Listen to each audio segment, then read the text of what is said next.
একসময় মোটু পাতলু শুধু একটা কার্টুন ছিল না, ছিল আমাদের শৈশবের হাসির একটা বড় অংশ।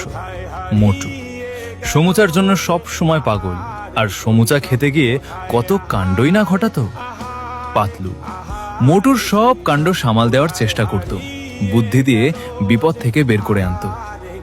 ডাক্তার ঝটকা নতুন নতুন অদ্ভুত আবিষ্কার করে পুরো ফুরফুরি নগরীতে হাসির ঝড় তুলে দিত।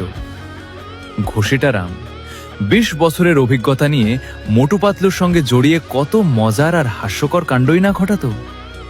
চাওয়ালা চা বানাতে বানাতে মোটু পাতলুর কাণ্ডকারখানা দেখে এমন সব মজার মন্তব্য করত যা পরিস্থিতিকে আরো হাস্যকর করে তুলত।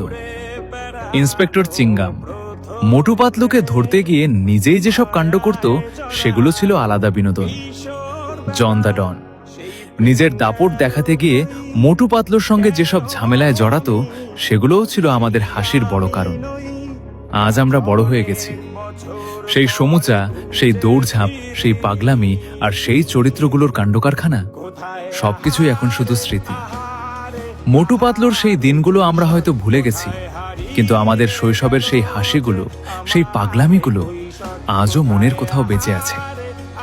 সময় বদলে গেছে, আমরা বড় হয়ে গেছি, আর আমাদের প্রিয় মোটু পাতলুও যেন হারিয়ে গেছে সময়ের ভিড়ে।